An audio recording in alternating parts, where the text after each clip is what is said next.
जैसलमेर कांड, golden city का काला सच, रिश्तों का पतन और डिजिटल युग का भयावह चेहरा। स्क्रीन पर तेज, गंभीर बैकग्राउंड संगीत शुरू होता है। जैसलमेर के सुनहरे किले और रेत के टीलों के खूबसूरत दृश्य तेजी से बदलते हैं। फिर धीरे धीरे पुलिस की गाड़ियों, बंद दरवाजों और कंप्यूटर स्क्रीन पर न्याय की तराजू के सांकेतिक ग्राफिक में तब्दील हो जाते हैं। आज की खास खबर या क्राइम अलर्ट जैसा कोई लोगो स्क्रीन पर चमकता है, फिर हट जाता है। कैमरा सीधा स्टूडियो में बैठे उस व्यक्ति पर आता है जो कार्यक्रम प्रस्तुत कर रहा है। नमस्कार, टीवी 1825 के विशेष कार्यक्रम खबरों की तह तक में हम आपका हार्दिक अभिनंदन करते हैं। आज हम एक ऐसे मामले की पड़ताल करने जा रहे हैं जिसने राजस्थान के शांत और गौरवशाली शहर जैसलमेर को ही नहीं बल्कि पूरे देश को गहरे सदमे में डाल दिया है। यह सिर्फ एक आपराधिक घटना नहीं, ये कहानी है आधुनिकता की आड़ में पनपते अपराधों की, जहां पैसों की अंधी हवस ने मानवीय मूल्यों और मर्यादाओं को तार तार कर दिया। ये एक ऐसा गहरा जख्म है जो हमारे समाज की आत्मा पर लगा है। एक ऐसी कहानी जिसने हमें सोचने पर मजबूर कर दिया है कि क्या हम वास्तव में एक ऐसे समाज का निर्माण कर रहे हैं जहां इंसानियत की कोई कीमत नहीं रही। कैमरा धीरे धीरे जूम आउट होता है। प्रस्तुतकर्ता के पीछे बड़ी स्क्रीन पर जैसलमेर कांड का शीर्षक और कुछ धुंधली सांकेतिक तस्वीरें उभरती हैं। जैसलमेर कांड, एक ऐसा नाम जो अब अश्लीलता, धोखे और डिजिटल दुनिया के सबसे स्याह और भयावह पहलू का पर्याय बन चुका है। यह सिर्फ एक कानून व्यवस्था का मामला नहीं बल्कि एक गंभीर सामाजिक चेतावनी है। एक ऐसा आईना है जो हमें हमारे अपने ही समाज के भीतर पनप रही कुरीतियों और खतरों से रूबरू करवाता है। आज पूरे 1 घंटे तक हम इस पूरे मामले की हर एक परत को खोलेंगे। हम इसके सामाजिक, कानूनी और मनोवैज्ञानिक पहलुओं पर गंभीरता से चर्चा करेंगे। हम ये जानने की कोशिश करेंगे कि आखिर कैसे चंद सिक्कों की खनक के लिए लोग किसी भी हद तक गिर सकते हैं, कैसे रिश्तों का अपमान किया जा सकता है और कैसे इंसानियत की कीमत पर दरिंदगी पनप सकती है। स्क्रीन पर ग्राफिक्स बदलते हैं। जैसलमेर का मैप दिखाता है, फिर कुछ स्थानों को चिन्हित करता है जैसे पुलिस स्टेशन, साइबर सेल और फिर एक प्रश्न चिन्ह। जैसलमेर, जिसे हम सदियों से अपनी गोल्डन सिटी कहते आए हैं, जो अपनी ऐतिहासिक विरासत, अपने सोनार किले, अपने सुनहरे रेत के टीलों और अपनी अनूठी मेहमाननवाजी के लिए विश्व भर में प्रसिद्ध है, आज एक अलग ही कारण से सुर्खियों में है। एक ऐसा कारण जिसने इसकी सुनहरी पहचान पर एक गहरा काला धब्बा लगा दिया है। एक ऐसी घटना जिसने न केवल कानून व्यवस्था पर गंभीर सवाल उठाए हैं बल्कि मानवीय गरिमा और नैतिक मूल्यों के उस गहरे पतन को भी उजागर किया है जिसकी शायद हमने कभी कल्पना भी नहीं की थी। एक छोटा वीडियो पैकेज चलता है। इसमें न्यूज़ चैनलों की फ्लैशबैक क्लिप्स, काल्पनिक अखबारों की सुर्खियां, पुलिस की गाड़ियां और किसी भीड़ भरे बाजार या मोहल्ले के दृश्य दिखाए जाते हैं जो लोगों के बीच पनप रहे आक्रोश को दर्शाते हैं। इस पूरे प्रकरण की शुरुआत कहाँ से हुई? कैसे एक वीडियो ने एक पूरे शहर को हिलाकर रख दिया? पुलिस तक ये मामला कैसे पहुंचा और उन्होंने इस पर क्या कार्रवाई की? इन सभी सवालों के जवाब आज हम आपको विस्तार से देंगे। हम आपको बताएंगे कि कैसे डिजिटल दुनिया की गुमनामी का फायदा उठाकर कुछ लोग नैतिकता की सारी हदें पार कर जाते हैं। कैमरा फिर से प्रस्तुतकर्ता पर केंद्रित होता है। तो चलिए बिना किसी देरी के शुरुआत करते हैं इस भयावह कहानी की, जैसलमेर कांड की। भाग 1, गोल्डन सिटी पर काला दाग, कैसे हुई शुरुआत?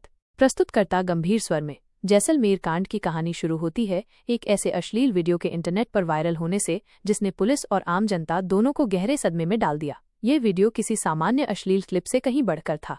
इसमें एक युवा जोड़ा, एक युवक और एक युवती न केवल आपत्तिजनक हरकतें करते हुए दिख रहे थे बल्कि सबसे विभत्स और चौंकाने वाली बात यह थी कि इस वीडियो में एक बुजुर्ग व्यक्ति को भी अश्लील कृत्यों का शिकार बनाया गया था। कल्पना कीजिए उस बुजुर्ग व्यक्ति की मानसिक स्थिति की जिसकी गरिमा को इस तरह सरेआम नीलाम किया गया। रिपोर्टर, वॉइस ओवर, बैकग्राउंड में पुलिस स्टेशन के दृश्य, कंप्यूटर पर काम करते साइबर एक्सपर्ट्स और भीड़-भाड़ वाले बाजारों के सांकेतिक विजुअल्स। यह दृश्य दिल दहला देने वाला था। सोशल मीडिया पर यह वीडियो आग की तरह फैला। हर स्मार्टफोन, हर कंप्यूटर स्क्रीन पर यह चर्चा का विषय बन गया और जल्द ही ये पुलिस के संज्ञान में भी आया। जैसलमेर पुलिस पर इस मामले को सुलझाने का भारी दबाव था क्योंकि ये न केवल एक गंभीर आपराधिक कृत्य था बल्कि इसने सामाजिक मर्यादाओं और नैतिक सीमाओं की सारी हदें पार कर दी थीं। इस वीडियो के सामने आते ही जैसलमेर ही नहीं बल्कि पूरे राजस्थान में आक्रोश फैल गया। लोग स्तब्ध थे कि कैसे कोई इंसान, वो भी एक युवा जोड़ा, इतनी निम्न स्तर की हरकत कर सकता है। पुलिस ने तत्काल कार्रवाई शुरू की। हमारी साइबर सेल को सक्रिय किया गया, तकनीकी विशेषज्ञों की मदद ली गई और उन सभी डिजिटल फुटप्रिंट्स को खंगाला गया जो इस वीडियो को बनाने वालों तक पहुंचा सकते थे। यह एक बड़ी चुनौती थी क्योंकि अपराधी अक्सर अपनी पहचान छुपाने के लिए हर संभव प्रयास करते हैं। वे जानते थे कि उन्हें ढूंढना आसान नहीं होगा, लेकिन हमारी पुलिस भी किसी से कम नहीं। प्रस्तुतकर्ता, इस मामले में पुलिस के सामने शुरुआती चुनौती ये थी कि यह वीडियो कहाँ से आया, किसने इसे अपलोड किया और इसमें शामिल लोग कौन हैं। ये एक अंधेरे कुएं में सुई खोजने जैसा था। लेकिन आधुनिक तकनीक और पुलिस की लगन ने इस काम को असंभव नहीं रहने दिया। भाग 2, परत दर परत खुलते राज, एक बड़ा सिंडिकेट। प्रस्तुतकर्ता, शुरुआती जांच में ही पुलिस को कुछ ऐसे संकेत मिले जिनसे पता चला कि यह मामला जितना दिख रहा है उससे कहीं अधिक गहरा है। ये सिर्फ एक वीडियो या एक घटना नहीं थी, बल्कि इसके पीछे एक गहरी साजिश और शायद एक बड़े नेटवर्क का हाथ हो सकता है। क्या ये कोई संगठित गिरोह है? क्या इसके तार राजस्थान से बाहर या शायद देश से बाहर भी जुड़े हैं? ये सवाल अब जांच अधिकारियों के मन में उठने लगे थे। रिपोर्टर वॉइस ओवर, बैकग्राउंड में राजस्थान के विभिन्न शहरों के सांकेतिक मैप लोकेशन, इंटरनेट कनेक्टिविटी और डेटा फ्लो के ग्राफिक्स। कुछ ग्राफिक्स में संदिग्ध ऑनलाइन सर्वर या डार्क वेब का सांकेतिक चित्रण भी हो सकता है।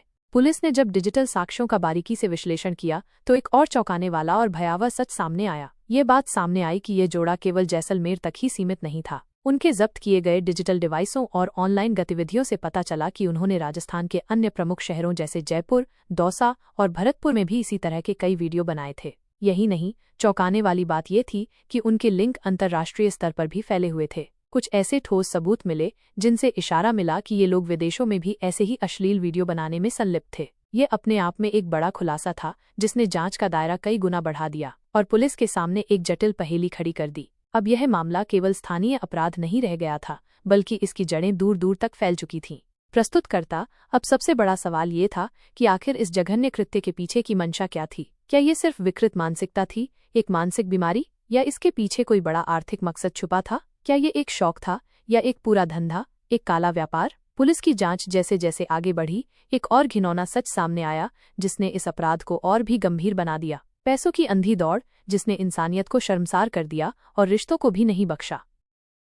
हुए जैसलमेर कांड की कहानी को विस्तार से जारी रखते हैं। भाग 3, पैसों की अंधी दौड़, पोर्न साइट्स पर बिकती इंसानियत। प्रस्तुतकर्ता गंभीर स्वर में, स्क्रीन पर आर्थिक अपराध या डिजिटल क्राइम जैसे ग्राफिक उभरते हैं। जैसलमेर कांड का सबसे चौंकाने वाला और वीभत्स पहलू अब सामने आया। पुलिस की गहन जांच ने खुलासा किया कि इस जोड़े का मकसद सिर्फ अश्लील वीडियो बनाना नहीं था, बल्कि इन वीडियो को पोर्न साइट्स पर मोटी रकम में बेचना था। यह सिर्फ एक विकृत शौक नहीं, यह एक पूरा व्यापार था, एक काला धंधा, जहां मानवीय गरिमा को सरेआम नीलाम किया जा रहा था, जहां रिश्तों की पवित्रता का चीरहरण हो रहा था। रिपोर्टर वॉइस ओवर, बैकग्राउंड में कंप्यूटर स्क्रीन पर सांकेतिक रूप से ऑनलाइन ट्रांजैक्शन, क्रिप्टोकरेंसी के सिंबल और डार्क वेब के चित्रण के ग्राफिक्स। ये जोड़ा बेहद शातिर तरीके से काम करता था। उन्हें कानून और तकनीक दोनों की अच्छी समझ थी। कम से कम वे ऐसा सोचते थे। वे खुद को वीडियो में ब्लर कर लेते थे, यानी अपने चेहरे धुंधले कर देते थे ताकि उनकी पहचान न हो सके। यही नहीं, वे अपनी आवाज भी डिजिटल रूप से बदल देते थे ताकि भविष्य में कोई उन्हें पहचान न पाए। लेकिन जिस व्यक्ति को वे अपनी हवस का शिकार बनाते थे, खासकर बुजुर्ग व्यक्तियों को, उनके चेहरे वे ब्लर नहीं करते थे। इससे उनके शिकार की पहचान सार्वजनिक